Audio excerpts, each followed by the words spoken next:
পাশের বাড়ির থেকে পচা পিঠেগুলো সব তোর জন্য চেয়ে এনেছি। গেল, ভালো করে পিঠে গেল। গেল, আমি খাবো না মা, তুমি পচা খাবার আনো।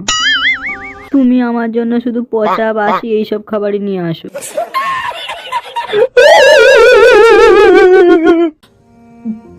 তুমি আমার নিজের মা কিনা বুঝতেই পারি না। বাবা বলেছে পচা পিঠেগুলো তোমায় দিতে। তুমি বসো। পচা পিঠেগুলো ধুয়ে তোমার জন্যই নিয়ে আসছি।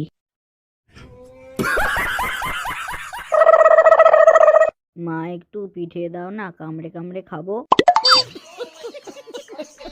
লুকিয়ে লুকিয়ে ছেলেকে পিঠে খাওয়ানো হচ্ছে, আর যেই না আমি একটা পিঠে চেয়েছি অমনি মুখটা বাড়ার মতো করে বলা হয় কোথায় পাবো।